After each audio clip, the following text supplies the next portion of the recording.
સમાચાર રાજકોટથી મળી રહ્યા છે જ્યાં મહાનગરપાલિકાના હોકર્સ ઝોનમાં ગેરકાયદે પાર્કિંગથી વેપારીઓને હાલાકી પડી રહી છે। ગેરકાયદે પાર્કિંગના કારણે નાના વેપારીઓને મુશ્કેલી પડે છે। ગેરકાયદે પાર્કિંગના કારણે વેપારીઓ અહીં ધંધો નથી કરી શકતા। શાકભાજીના વિક્રેતાઓએ મનપા ખાતે અનોખી રીતે વિરોધ નોંધાવ્યો છે। શાકભાજી અને રમકડાની ગાડી લઈને વેપારીઓ પહોંચ્યા હતા। 150 જેટલા વેપારીઓ મનપાના નિયમ મુજબ હોકર્સ ઝોનમાં ધંધો કરે છે।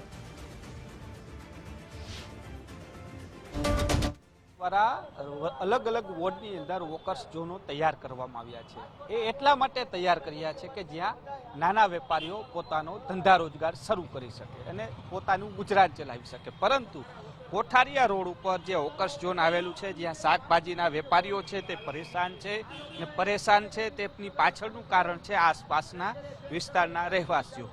अनोखो विरोध छे शाकभाजी साथे लाव्या छे अने साथे कार लई आव्या छे કે આ વોકર્સ ઝોનની અંદર આડેધડ જે કાર પાર્કિંગ કરી નાખવામાં આવી છે તેના કારણે વેપાર છે તે થઈ નથી શકતો ને તેના કારણે તેઓ અહીં પહોંચ્યા છે। શું નામ છે મોટાભાઈ આપનું? વિમલભાઈ। વિમલભાઈ, શું તકલીફ પડી રહી છે? શું આખો ઇસ્યુ? શાક માર્કેટનો પ્રશ્ન હે, ગાડી રાખીએ બધાય પાર્કિંગ કરાવીએ એ વાંધો અમારે હે। લોકો બસેરીવાળા બધા અમારે માર્કેટ જોતી જ નથી બરોબર અમારે બરોબર અને ટૂંકમાં એમાં જગ્યા પડી છે, ખાલી જગ્યા થોડીક પડી છે, અહીંયા રાખે છે ટૂંકમાં મારુતિઓ લોકો બરોબર। અમે કે સાહેબ મારુતિ લઈ લ્યો અને અમે અમારે તમને નડે શું નડગત અમને નડગત છે? ગરીબ માણસ ધંધો કરીએ છીએ બકાલ બરોબર, કંઈ અમે કંઈ હેરાન તમને કરતા નથી, કંઈ અમે કરતા નથી તમને કંઈ।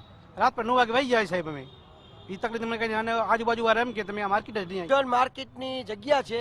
આ લોકો રાજકોટ મહાનગરપાલિકાને દર મહિને 1000ની પહોંચ આપે છે તો અનલીગલી ફોર વ્હીલની અનલીગલી લોકો પાર્કિંગ કરે છે। એના અનુસંધાનમાં આ ગાડીઓ લઈને આવે છે। અહીંયા લતામાં 2-4 જણા છે ને એ જ પાર્કિંગ કરે છે, 7-8 ગાડી। અને એ લોકો એમ કે અમારા સગા સંબંધી વિજિલન્સમાં છે, કોર્પોરેશનમાં છે, કે અમારા રાજકારણમાં ઓળખાણ છે, એનું સંદર્ભમાં મેં કાથોડિયા સાહેબને બારૈયા સાહેબને આવેદનપત્ર આપ્યું છે। જો 4-5 દિવસમાં આ પાર્કિંગનું નિવારણ નહીં કરે તો મેં જલદ આંદોલન કરવા આવશે। સાથે શાક માર્કેટે પણ અમે ખોલીને બેઠા છીએ। કેમેરા પર્સન અભય ત્રિવેદી સાથે રહીમ લાખાણી, ગુજરાત ફર્સ્ટ, રાજકોટ।